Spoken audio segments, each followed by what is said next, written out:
CBSE Board, Class 11, History, Chapter 2, Part 20, Audio by Renee Matthew. The changes brought about by the Umayyad dynasty was diverse, and it had a great control over the Islamic Arab state, which consisted of the Muslims. What were the changes?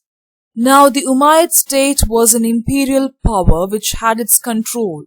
It was not completely based on the ideology of Islam, but it was on statecraft and the loyalty of Syrian troops. So they had some inclination towards the Syrian troops because the lineage, the track, everything is from the kinsman and governor of Syria. We saw that they are a clan, a prosperous clan of Quraysh tribe also.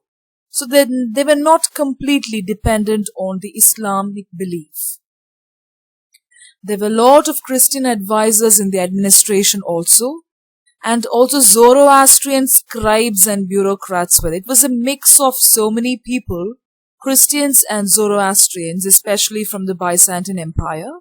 These two empires disintegrated, but still the remains were there, especially in the administration section. But still, Islam continued to provide legitimacy to their rule. They were the power actually. The dominant power was Islam, and they gave lot of significance and guidelines to the legitimate part of the rule. Islam was the governing factor. The Umayyads always appealed for unity. They always appealed and they were supporting unity. They suppressed conflict. They suppressed rivalry, especially in the name of Islam, because the belief did not propagate any kind of rivalry. They also retained their Arab social identities. That identity, even in their dressing, in their culture, in their ideology, everything was important. The Umayyads, they always suppressed the rebellions, and they also conserved the identity, the Arab social identity. Now, during the reign of Abd al-Malik, he is one of the emperors, Abd al-Malik, and his successors, both the Arab and Islamic identities were strongly emphasized.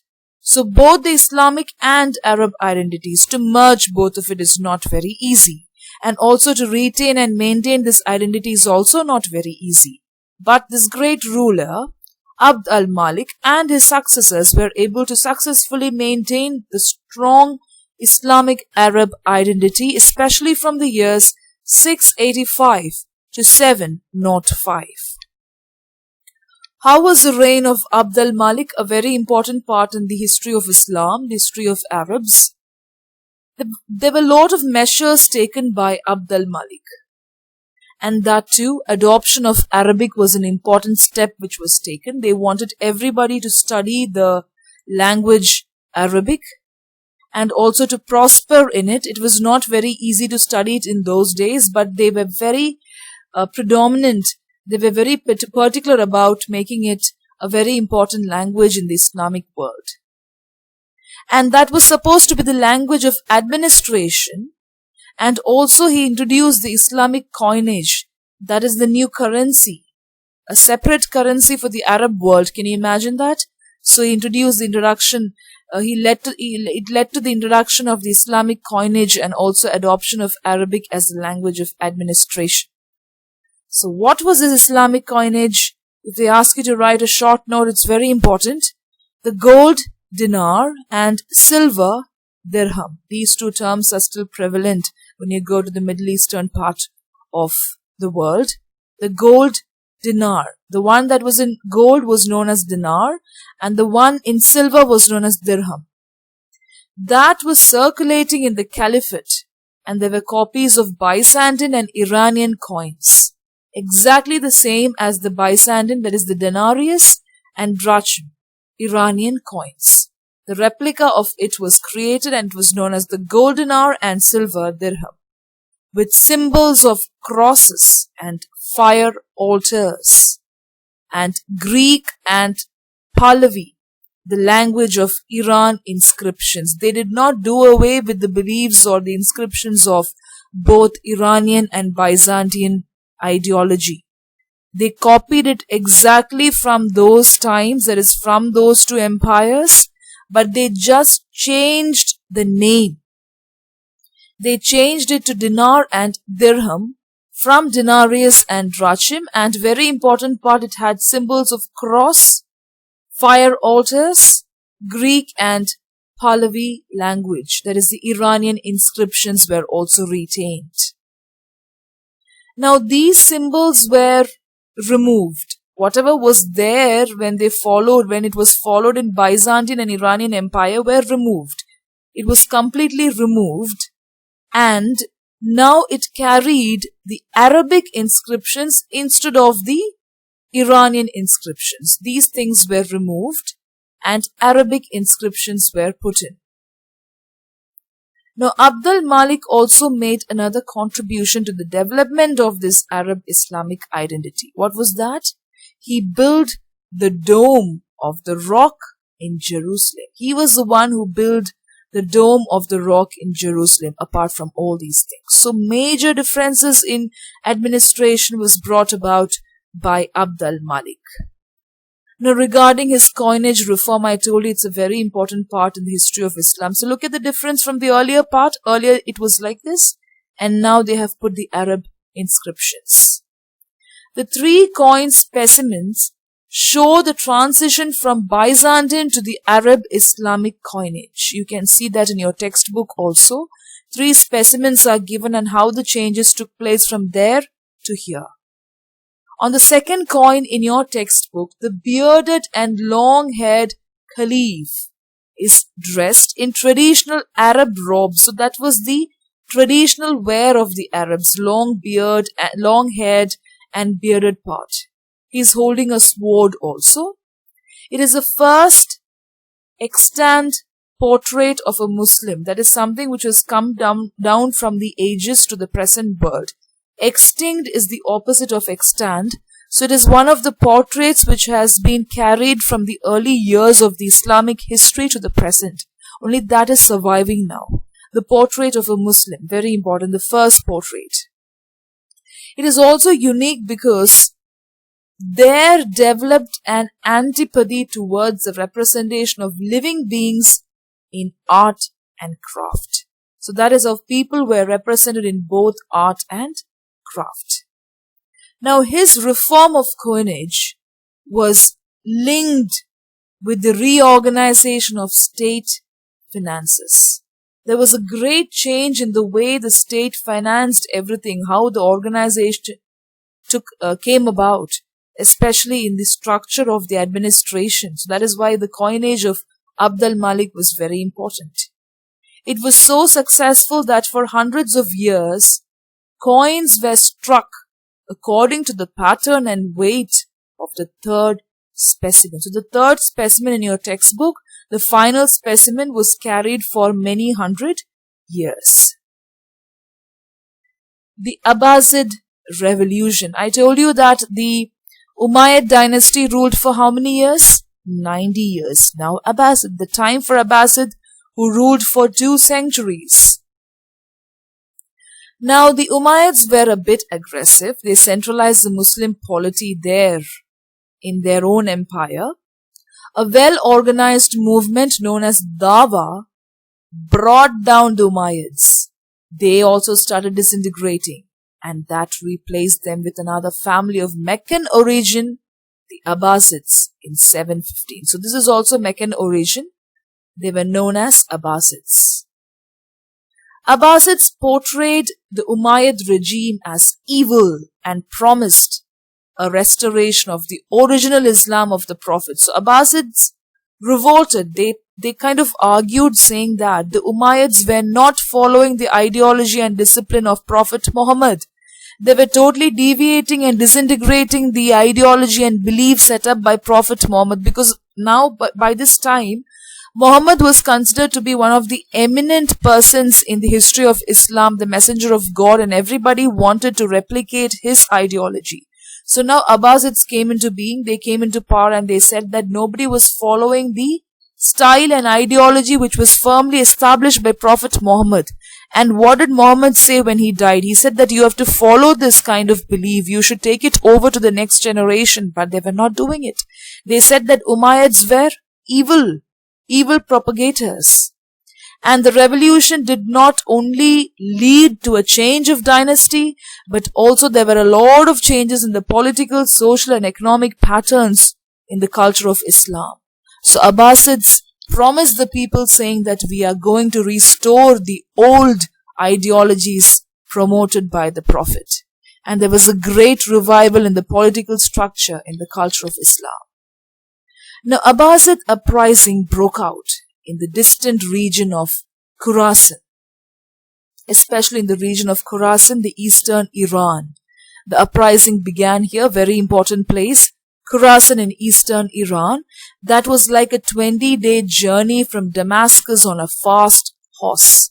Everybody started taking a journey from Damascus, that is from the capital of Umayyad. Do you remember that the first caliph had set up the capital at Damascus? So from there they started traveling on a fast horse. Okay, so that was the revolt. That was how the insurrection took place. Now Khurasan had a mixed Arab-Iranian population. Earlier it was full of Jews and Christians. Now Arabs mixed with Irans were known as Abbasids. Okay, they could be mobilized for various reasons. The soldiers, the Arab soldiers were mostly from Iraq, and they also were against the dominance of the Syrians. So these people constituted the Arabs and the Iranians. They were from Iraq. Okay, they were against the dominance of the Syrians. They were completely against the Syrians, and that is how this particular revolution took place in Khurasan. Now the Abbasids were the descendants of Abbas, that is the Prophet's uncle, direct relation of the Prophet. They also wanted to support the other groups which came under the Prophet. And they also legitimized their bid for power because they told that they were the direct relatives of the Prophet. And they also promised the people saying that a Messiah, the term for Messiah is Mahdi, from the family of the Prophet will soon come and will liberate them from the oppressive Umayyad regime. So they said that we are directly related to the Prophet's uncle. We are from the lineage of the Prophet, and we assure you that we are going to rule and restore the principles of the Prophet. And a new Messiah is going to come from the family of the Prophet, and that Messiah will liberate you from the oppressive Umayyad regime. Now this particular army was led by the Iranian slave. Okay, a slave was leading the army, Abu Muslim, and he defeated the last Umayyad Caliph, Marwan. Very important point in the history. Abu Muslim was a slave, an Iranian slave, because the Iranians were waiting to pounce on these people. Do you remember that they were defeated early? Yes. So now Abu Muslim defeated the last Umayyad Caliph, Marwan, in a battle at the river Zab. So here the battle took place, and he was able to defeat this particular powerful dynasty, the last caliph known as Marwan, at the battle of Zab, that too at the river Zab. Very important point. Abbasid rule. What about the Abbasid rule? How did they rule? The Arab influence declined under the Abbasids. The importance of Iranian culture increased. You should remember that it was a combination of the Arabs and the Iranians. So now the culture of the Iranian culture increased. And the Abbasids established their capital at Baghdad. The others, the Umayyads, established their capital at Damascus. Now here it was at Baghdad, near the ruins of the ancient Iranian metropolis, Ctesiphon. Those were near the ruins of the ancient Iranian metropolis. You should remember that they were also defeated by the Arab culture, the Arab community, and they were waiting to pounce. And that too near Ctesiphon. So their capital was at Baghdad. The army, the bureaucracy were reorganized. Again changes were made. So earlier changes were made by another caliph. So again there were changes made on a non-tribal basis. They did not want any tribal dominance here, to ensure greater participation by Iraq and Khurasan. So they were giving chance to Iraq, Iran, Khurasan, all these places. It was a mixture, and the culture of the Arabs were disintegrating. The Abbasid rulers strengthened the religious status and functions of the caliphate. They were following the functions of the caliphate. They were not against it. They strengthened it, and they also patronized the Islamic institutions and scholars. They gave more importance to educational institutions and also scholarship and all these kind of things. And they also strengthened whatever they got from the caliphate rule. It's not that they just threw away. Only thing that they did was they reorganized it for their own interest. They were forced by the needs of government and empire to retain the centralized nature of the state. So they did not give away with the centralized nature of the state. They reorganized, and they also maintained and retained it. Okay? The centralized nature of the state was not done away with. It was retained. They also strengthened the religious belief which was brought down so far by the caliphates. They also maintained the magnificent imperial architecture and the elaborate court ceremonials. You remember that the first caliph of Umayyad was very important. He was very interested in court ceremonials and bureaucracy. That was also, everything was maintained from them. They retained whatever the Umayyads had set up. They were only against the doctrine, the ideology, and the principles followed by the Umayyads. But all the other architecture and everything which was built by the Umayyads were really controlled. It was kind of retained. This particular regime, that is the Abbasid, took pride in having brought down the monarchy, found itself compelled to establish it again. So they were so proud of putting down the monarchy, and they wanted to have a centralized nature of the state. And they were so happy that they found back the old style of rule. Now what happened after that? Breakup of the caliphate and the rise of sultanates. Caliphate went down, sultanates came up. So Abbasid state became weaker from the 9th century because of Baghdad's control over distant provinces. So Baghdad was the capital, and the control actually started disintegrating from the capital. So because of their disintegration and control over the other parts of the provinces, that was one particular reason, because of the disintegration of the power over Baghdad, and also because of the conflict between pro-Arab and pro-Iranian factions in the army. There was a lot of conflict which took place between the Arabs and the Iranian factions. So because of the conflict between these two, and also because of the disintegration of Baghdad in controlling the distant provinces, by this time they had taken over other provinces also, that declined. And conflict between these two places, factions in the army and bureaucracy, these two factors led to the disintegration of the caliphate and also the Abbasid state. Baghdad control and also internal conflicts led to a great problem, and because of that, what happened? There was a disintegration in the caliphate movement.